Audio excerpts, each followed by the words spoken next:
In this video, I'm going to show you how to fix Ground News app not working. First, to resolve this issue, we will first head over to our device settings. From here, scroll down and tap on General. Once you're in the General Settings tab, look for iPhone Storage option and tap on it. Over here, you can either search for the app or you can scroll down and look for it.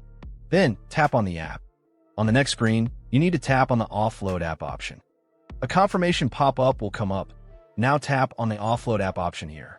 It'll take a bit for processing, and then a reinstall button will show up. Simply tap on it to reinstall the app. This should resolve the issue, but if it doesn't, then you need to check if the app is running an older version. Head over to App Store. From here, double tap on this search icon in the bottom right corner, and then search for the app.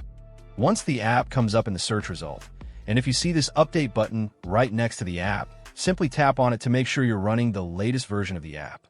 However, if you continue to encounter this issue, then you will need to completely reinstall the app, which usually resolves the problem.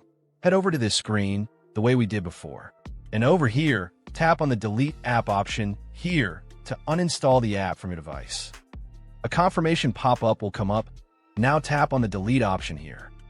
Once uninstalled, open up App Store and search for the app in the search bar. After the app comes up in the search result, simply click on this cloud icon to install it back onto your device. Hopefully, this resolves the issue. If it does, consider sending a super thanks to support our channel. And also don't forget to hit the subscribe button. We'll see you in the next video.